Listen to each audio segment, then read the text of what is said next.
اللہ سچ اللہ، اللہ آپ نہ تو کہیں سے شروع ہوتے ہیں اور نہ کہیں پر ختم ہوتے ہیں، آپ تو ان تمام چیزوں سے بالا تر ہیں، آپ تو شہنشاہ معظم ہیں، آپ تو حقیقی مالک ہیں، آپ تو اللہ ہے، یہ کیسے ہو سکتا ہے؟ پھر اللہ فرمائے گا جو فلاں بندہ آیا تھا،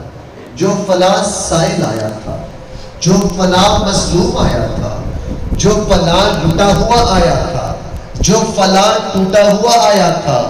وہ نہیں آیا تھا، وہ میں آیا تھا۔ تو سر جب بھی کوئی آپ کے دروازے پہ، سر آپ کے ڈیرے پہ، سر جب بھی کوئی آپ کے تھانے میں، سر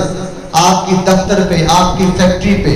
آپ کے گھر کی دہلیز پہ جب بھی کوئی بے بس مجبور اور مظلوم آتا ہے تو وہ خود نہیں آتا، اللہ کی قسم اللہ کا بھیجا ہوا مہمان ہوتا ہے، اس کے کام آیا کرے، اس کے کام آئے کہ سب دنیا بنے گی آخرت چمکے گی۔ خیر الناس من ینفع الناس،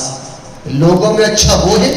تم میں سے بہتر وہ ہے جو دوسروں کو نفع دیتا ہے۔ ایک شخص کلمہ، نماز، روزہ، زکوٰۃ، حج، اسلام کے 5 ارکان ہیں، جو ان کی پاسداری کرتا ہے، اللہ کے احکامات کو مانتا ہے اور اپنے نبی کی عمل کرتا ہے سنتوں پر، اس کے بارے میں فرمایا کہ اب تو ایک کامل مسلمان ہے جو راتوں کو اٹھ کے روتا رہا، سجدے کرتا رہا، اللہ کے ذکر کو بلند کرتا رہا۔ اس کے بارے میں فرمایا کہ اب تو ایک کامل مسلمان ہے۔ سر جو دین میں، جو اسلام میں پہنچا آخری درجے پر،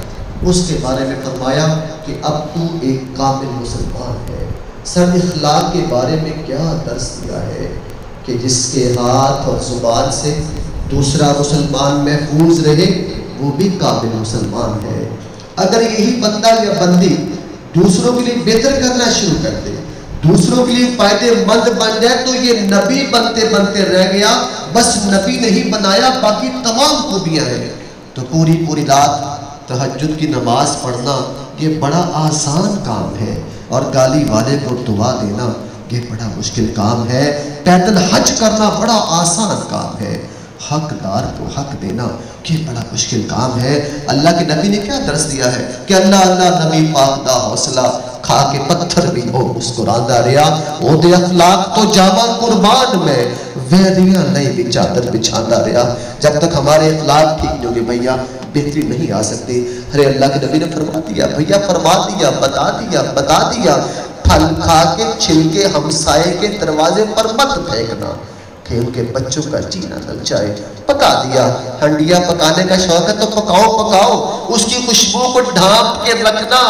خوشبو اڑانے کا شوق ہی ہے تو ایک پیالہ پانی کا اور ڈالینا، ایک پیالہ سالن کا ہمسائے کے گھر بھی دے دینا۔ بعض جگہ اللہ کی صدائیں کرنے والوں کی اللہ نے بخشش نہیں کی ہے، چلتے راستے میں پتھر آیا، اسے ہٹایا، اللہ نے بخشش کر دی۔ کتے کو پانی پلانے پہ اللہ نے بخشش کی ہے، بلی کو پانی پلانے پہ اللہ نے بخشش کی ہے۔ مالک بھیا چناؤ میں کرتا ہے بخشش کی